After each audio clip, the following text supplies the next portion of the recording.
Call me. Lee Miller. Call me. Hello, Debbie Harry. I'm always like Debbie Harry. What a voice. I know.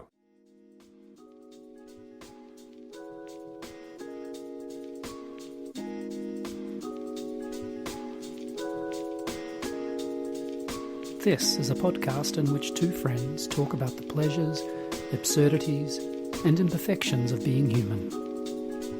I'm Simon Ellis. And I'm Lee Miller. Welcome to Midlifing.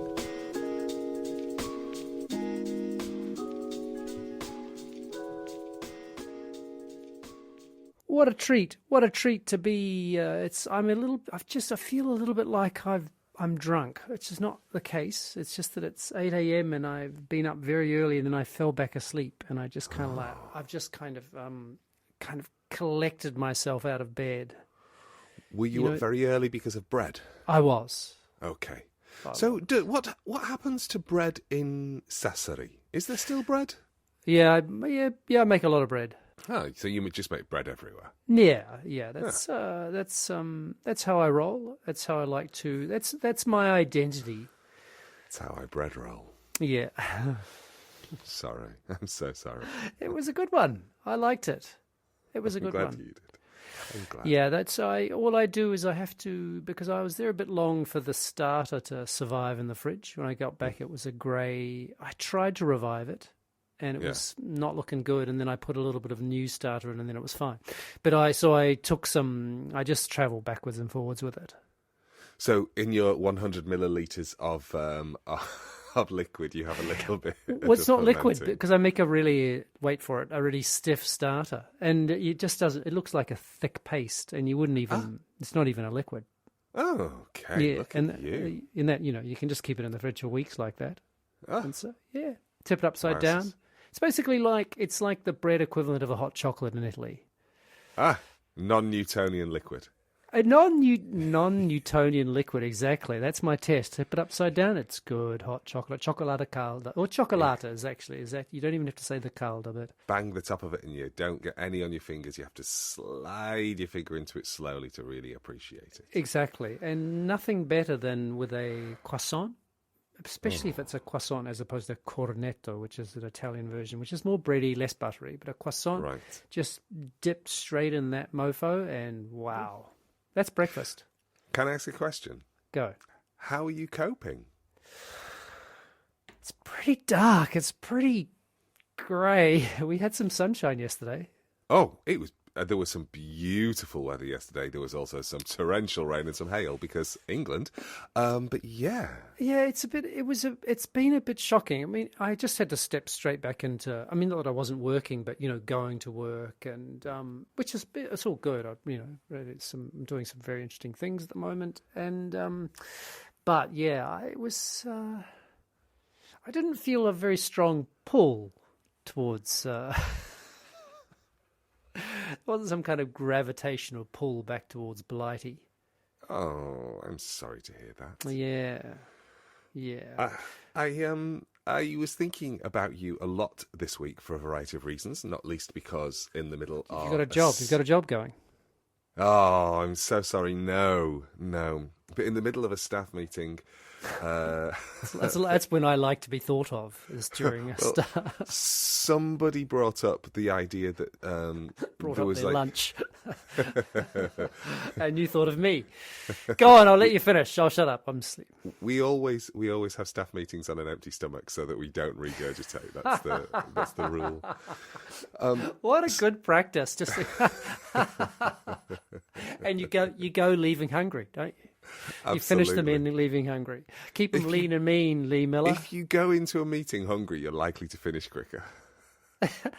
It's like you should going to the supermarket. You should go in. No, it's the opposite. Full. Yeah. You should always be full when you go to the supermarket. So you have your team meeting, you have lunch, then you go to the supermarket. I've figured out Falmouth University. Yeah. That's in a nutshell. That's us. That's how we're successful. So somebody brought up the idea of a research podcast that somebody was doing. And David said, there's only one podcast in the world. Surely everybody knows that. He didn't. He absolutely did. And then people are like, which one's that? And he told them. I was like, don't tell people. No, no. But then you see, if I discourage, we'll never get lawyer money. So that was a mistake I made. Sorry, everybody. Yeah, you should. We should. I mean, I don't know about you, but we should be encouraging people to listen. It's how it works, isn't it? I think. Yeah. Hi, new listeners from Lee's workplace. I don't. If you listen back to the last, 20 odd episodes, nothing I've said about fart, none of it's true. So that was one reason I was thinking about you. The other reason I was thinking about you is at that self-same meeting, a colleague retired. And she turns 60 later on this month. And she retires effectively on her 60th birthday. And I knew that this was coming up because I'd signed her card and everything. And I ran. I didn't run because I was sitting down. But I rushed to my pension and typed in, what would it look like if I were to retire at 60? Because I keep kind of sort of doing this in the totally abstract and saying, I'm going to stop at this point. I'm going to stop at this point. I've got this many years left in me. And I thought, actually, maybe I should see what's possible rather than what I want. I'm now working on a countdown. To 60. So 60, yeah. I want to stop at 60. I mean, this is what you're talking about, the way you rush to check your pension. That's what I do at breakfast time every day. I call that breakfast. I wonder if it's changed today. I'm not doing like a real time stocks and shares checking in on it. I'm more. It was more a case of putting in my projected retirement date and what I would get per week. And is that with your it's substantial, isn't it? Well, it's quite stark seeing your weekly amount because I kind of go, hang about a week. Oh, hang on. Is that your national insurance or is that your pension plan? No, my pension plan, my national insurance is that doesn't kick in until I'm 68. Yeah, if you retire early, you don't get that. No, but I quite like the idea of having that as a cushion for later on. Can you tell me? We are not going to talk about pensions this entire episode, or maybe we are. Maybe we are. Can you tell me, let's say you retire at 60, or let's say one of our friends decides to retire at 60. And obviously your pension is cut short, meaning you get less pension than you would if you retired at 67. But when you turn 67, does the full amount kick in? No. Oh, no, so because what that's it. That's what you live. You started to draw it down at an earlier point. So the reason it's let's say it's... So you're stuck with that. Let's say it's £200 when you're 60 and it's £400 when you're 70. The reason it's not going to go up at 70 is because you stopped paying into it at 60. Yeah. I mean, that's pretty obvious, and I probably should have thought that through. But it's so much of it is arcane nonsense, isn't it? But yeah, yes, you are quote unquote stuck with that. Yes, although you get the little bonus at 67 or 68 when your national insurance. This is for those of you who are not in the United Kingdom, or in fact for those of you who are less than 50, you're probably what the hell. But yes, there are two. You basically have a kind of your own pension, which is dependent on where you work, and there are different pension funds, and then there's also national insurance, which you get by default when you hit 67. Well, that's changing all the time. You get by paying into the national insurance scheme. Sorry, yes. Yeah, no, it's not completely by default. You do have to have been investing. Yes, and I started paying national insurance when I was 37, so I'm not going to get as much as Lee. I am going to qualify for the full amount. Yeah. Which I'm really rather delighted about. Well, that goes a lot. That's a lot of pastiche de nada. Pastiche, very good. You remembered the plural. Didn't quite hit the Cazzo, pastiche de nada. That's a lot, isn't it? It's a lot of I mean, yeah. And you've got your food covered, you've got your living covered. What else is there? Well, I guess travel. But Bob and I were talking about this because will you keep traveling after you retire? I mean, other than Japan. Yeah, well, we're going to do Japan the once because I quite fancy that. But yeah, I'd like to. This might sound crazy, but Europe is a continent, and I would quite like to visit it. I'd like to travel around it and see it. I've not seen much of it. I've done countries, but I've never done what you've done. I've never travelled overland.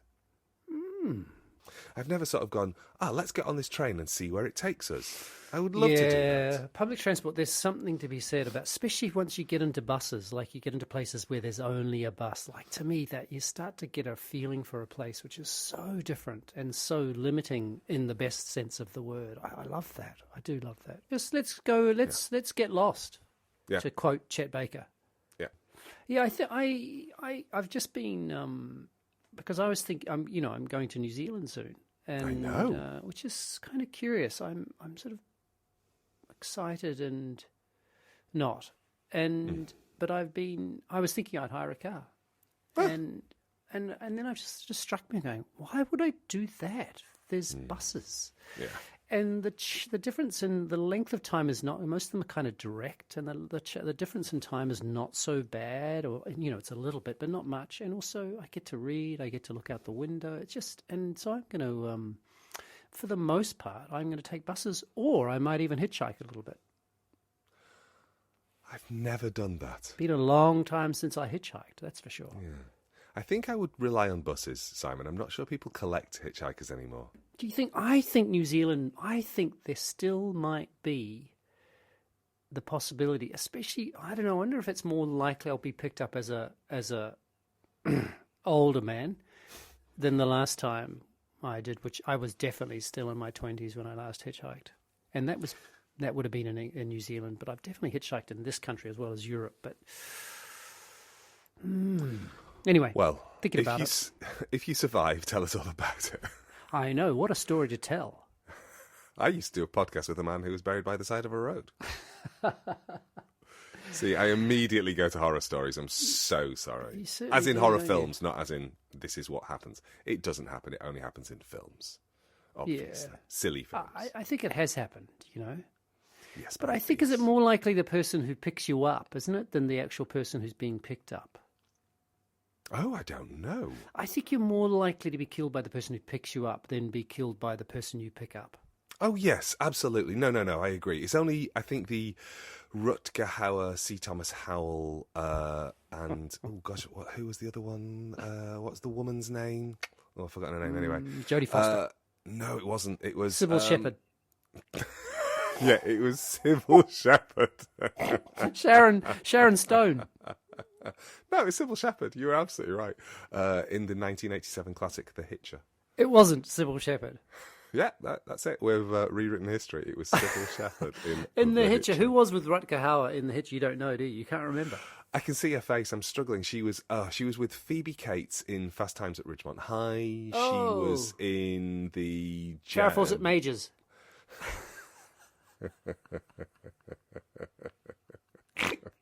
I could play this game forever. Basically, although I'm starting to run out of actors' names I remember. I was going to let you. How long until we get to our Nicole? Nicole Kidman. No, she wasn't in it. No, she wasn't in it. She's in too Dead young. Calm. Dead Calm is the water-based version of The Hitcher. Now that we think about it, she was in BMX Bandits, which is the BMX version of The Hitchers. Because people bandit your BMX. Is that how? I've never seen it. I don't know how it works. I've never seen it either. Oh, that seems anti-patriotic. It was back when she had freckles and her face could move.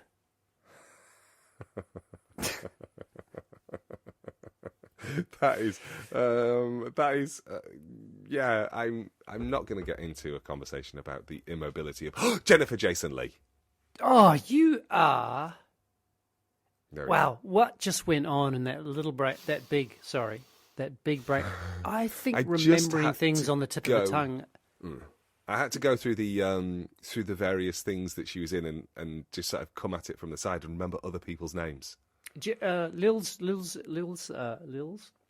her strategy for this is to, which I think she learned from something online, was to think, when you can't remember the name, you think, I think it starts with this letter and it has this many syllables. That you start, there's a kind of way of getting an impression of it. And she's very good at it. I mean, That is a very good idea. My approach was, she's in a film with, and then say the other person's name. So, like, Phoebe Cates. So Phoebe Cates and so I have to kind of like say the person's name and then go and hopefully it sort of Pops goes, up. Oh yeah. And Jennifer Jason Leigh, what else has she been in? She was in Back to Single the White Future? Female. No, which is I'm no. confusing. No. Which is why I remembered her, because I went Bridget Fonda and Jennifer Jason Leigh. Oh, Bridget Fonda. I think I saw that film Yeah. back in those days. Listen, I saw something.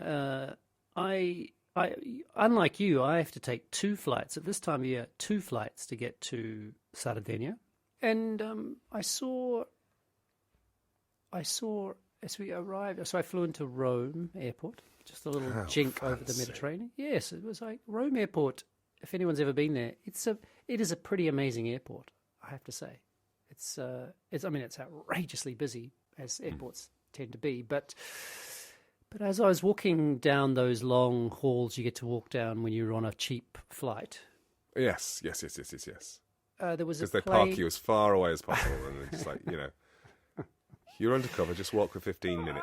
I think it's part of their, just trying to expend a few more calories unnecessarily, a few more kilojoules unnecessarily, and on the side of a plane, parked across the whatever you call it, tarmac, the other side of the, one part of the airport was a huge bit of writing on a plane that said, "Born to be sustainable."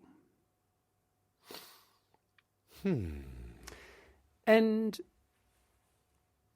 you might imagine that I bridled at this. I can imagine that you probably thought to yourself, I'm not entirely sure that's a true story. So it did get me thinking, and I wanted to ask you, what do you think of that? And what do you think that's can you explain that to me? I know that's a slightly naive question, but I approach it with all naivete. Yeah. Well, I think first of all we have to interrogate the linguistics.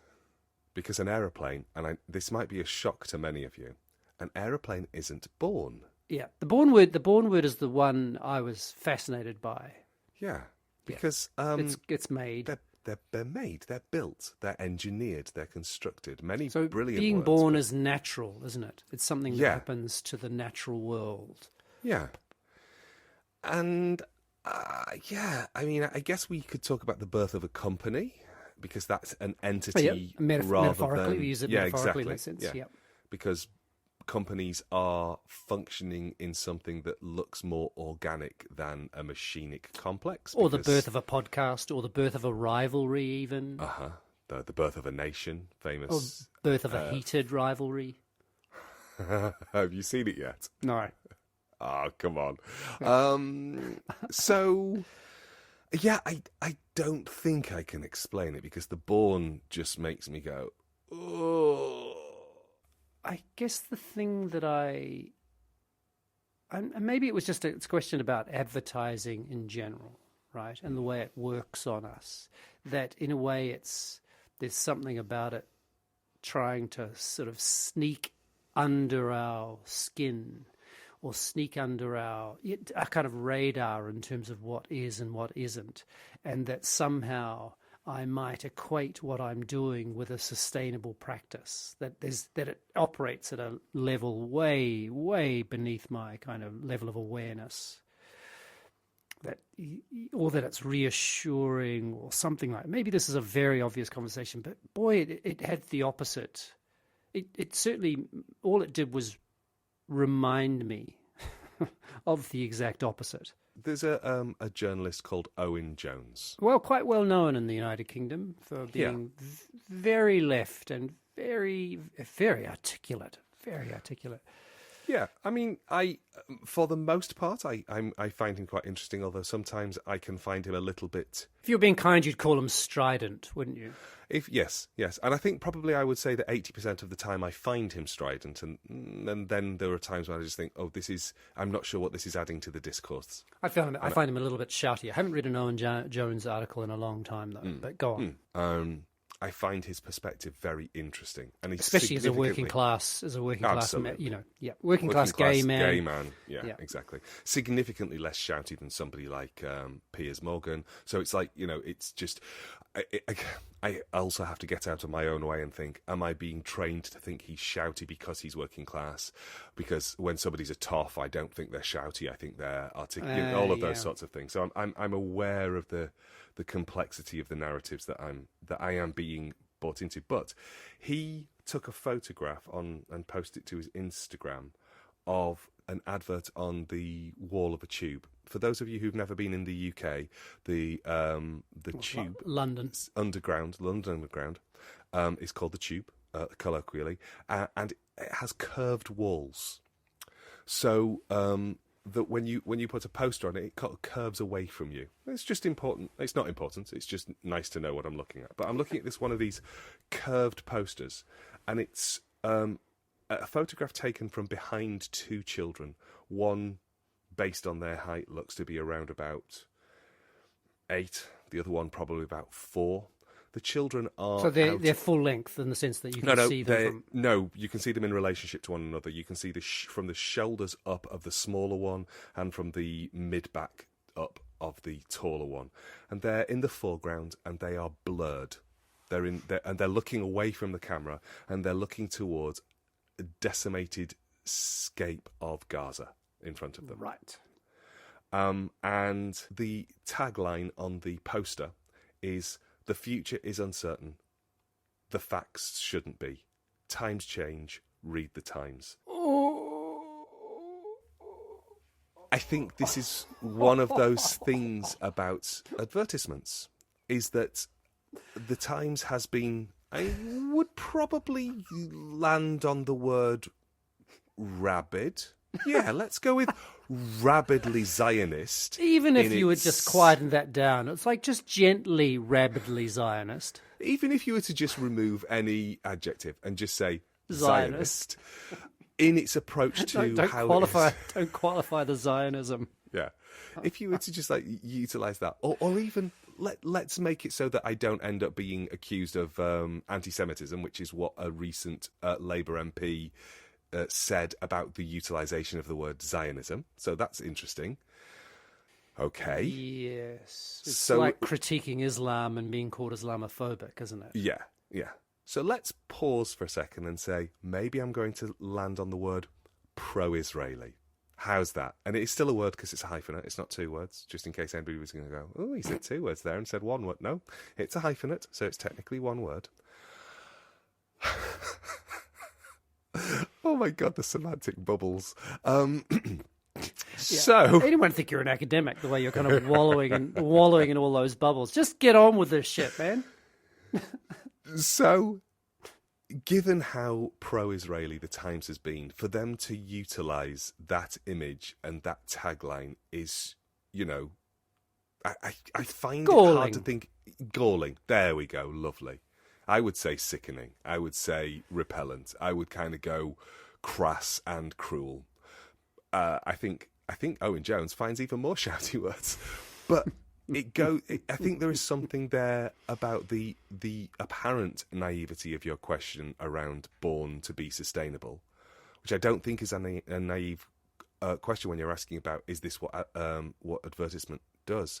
Because it's insidious, isn't it? I think things sneak under our skin and tell us what we are thinking.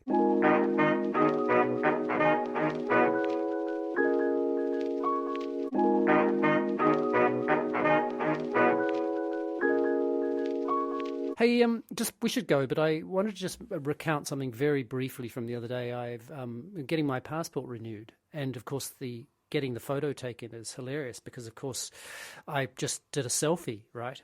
Yeah. And I'd just come back and I was very unshaven and my hair hasn't been cut for weeks. I'm going to get cut today. So I'm going to have a photo, assuming they allow it, because getting shadows right when you're taking a selfie is hilarious. But I think it gave me a rating when I uploaded it of being very likely that it would be successful.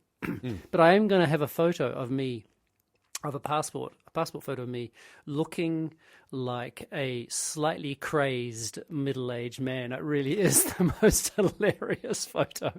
I will happily say I also uploaded a selfie and I look like I've just been dug up. I don't think I've ever taken a worse photograph. And you can see the absolute panic in my eyes that is like, this is the 17th time I've done this. Will they let this one through? I think I'm going to actually just add it to the cover art for this week's episode, because it really is just as a change from the dog. I'm going to put maybe I'll make it blue to look at so it's on theme. Yeah. It really is tragic. Oh, wow. See ya. Bye. Good to talk.